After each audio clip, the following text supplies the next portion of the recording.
Telangana IT మంత్రి శ్రీధర్ బాబు మాట్లాడుతున్నారు. Live ద్వారా చూద్దాం.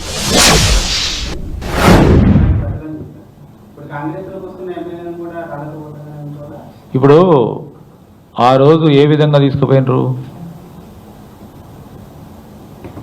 ఆ విధంగా ఏ విధంగా తీసుకుపోయినారు, ఏది ఆశ చూపెట్టి తీసుకుపోయినారు, ఏ విధమైన లబ్ధి చేయడానికి, లబ్ధి చేకూర్చే ప్రయత్న భాగంలో ఏ కోణం నుంచి తీసుకుపోయినరో అది దృష్టిలో పెట్టుకొని చేసింది. ఈరోజు అభివృద్ధి సంక్షేమం జరుగుతుంది, మాకు ప్రాంతాలకు అభివృద్ధి కావాలి, నా నియోజకవర్గానికి అభివృద్ధి చేయాలా, నా ప్రాంతానికి సంక్షేమం చేయాలంటే ఇంకా కూడా రాళ్ళతో కొట్టమంటారా ఇవ్వడం?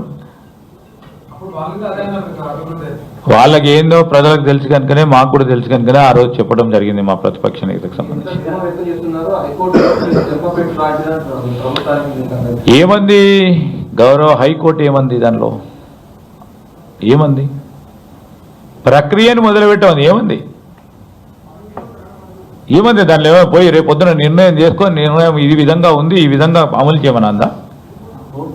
కదండి, 4 weeks ప్రక్రియను మొదలుపెట్టమంది, నాట్ నిర్ణయం. స్పష్టం ఇది.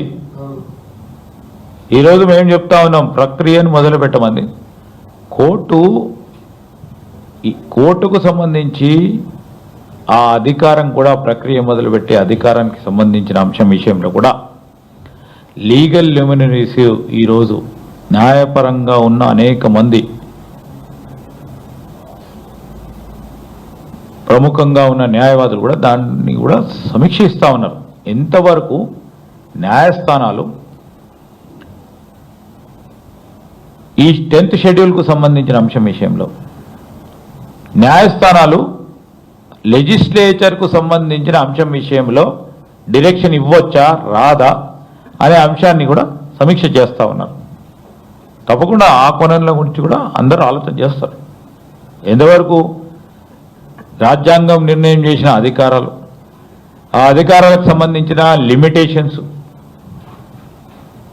ఆ లిమిటేషన్స్ సంబంధించిన ఎంతవరకు వారు ఓవర్లాపింగ్ చేయకుండా రాజ్యాంగ స్ఫూర్తిని కాపాడే ప్రయత్నం చేయాలి. 10th షెడ్యూల్లో ఏమంది, 10th షెడ్యూల్లో ఎక్కడ కూడా ఫలానా రోజులలో చేయాలే నిర్ణయం అని స్పెసిఫిక్గా ఎక్కడ కూడా పేర్కొనలేదు. 10 రోజులు చేయాలన్నా, 20 రోజులు చేయాలన్నా, నెల రోజులు చేయాలన్నా, సంవత్సరంలో చేయాలన్నా, 2 సంవత్సరాలు చేయాలన్నా, 10th షెడ్యూల్లో యాంటీ డిఫెక్షన్కు సంబంధించిన అంశం కోర్టు పరంగా చెప్తా ఉన్నారు.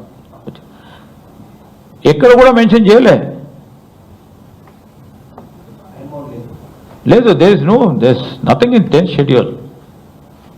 సో అలాంటి సందర్భాలన్నింటిని కూడా ఇక్కడ నేను నాన్ ప్రాక్టీసింగ్ లేయర్ కనుక ఎక్కువ మాట్లాడతలేదు. నేను నిజంగా మొత్తం కూడా చూడలేదు. అదంతా టెక్నికల్గా కూడా న్యాయ నిపుణులు కూడా దాని గురించి నిన్న గౌరవ హైకోర్టు ఇచ్చిన తీర్పుకు సంబంధించి తప్పకుండా దానికి సంబంధించి రాజ్యాంగ స్ఫూర్తికి సంబంధించి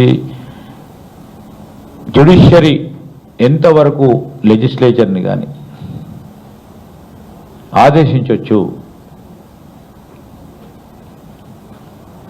అనే అంశం విషయంలో కూడా న్యాయ నిపుణులు, నేను నిన్న మొన్న టీవీలో చూస్తా ఉన్నా, ఆ విషయంలో కూడా తర్జన భర్జన జరుగుతా ఉంది.